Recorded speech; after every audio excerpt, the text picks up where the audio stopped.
বাংলাদেশ শাখা ডাকঘরের গ্রাম পর্যায়ে যে ডাকঘরগুলি আছে, এই ডাকঘরগুলির আমরা কর্মচারীরা একত্রিত হয়েছি। আমরা দীর্ঘ কেউ 30 বছর, 40 বছর, 20 বছর যাবত এই ডাক বিভাগের সার্ভিস দিয়ে আসতেছি, কিন্তু ডাক বিভাগ তাদের কোনো প্রত্যাশা এখন পর্যন্ত পূরণ করে নাই। আমরা জানি যে ডাক বিভাগের দুইটি বিভাগ আছে, দুইটি স্তর আছে। একটি হচ্ছে বিভাগীয়, আরেকটা হচ্ছে অবিভাগীয়। আমরা হচ্ছে অবিভাগীয় শাখার 23,000 কর্মচারী। আমরা মানবেতর জীবনযাপন করতেছি। পৃথিবীর ইতিহাসে মাত্র 4,000 টাকার মজুরিতে বা বেতনে কোনো কর্মচারী সারা দেশের ভিতর, সারা পৃথিবীর ভিতরে নাই। একমাত্র আমরা এই ডাক বিভাগের যারা কর্মচারী আছে তারা অবহেলিত। দিনাজপুর সকল থানার 13টি থানার আমার শাখা ডাকঘর কর্মচারীরা উপস্থিত হয়েছে।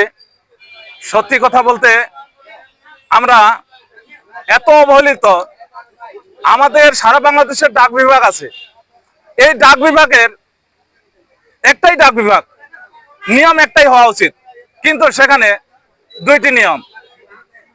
আমাদের যারা সরকারি সকল সুবিধা পাচ্ছে, তারা সমস্ত সরকারি সুবিধা পাচ্ছে, তারা বিভাগীয়।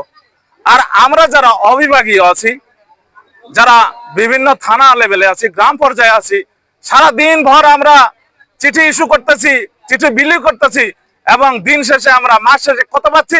মাত্র 4460 টাকা পাচ্ছি।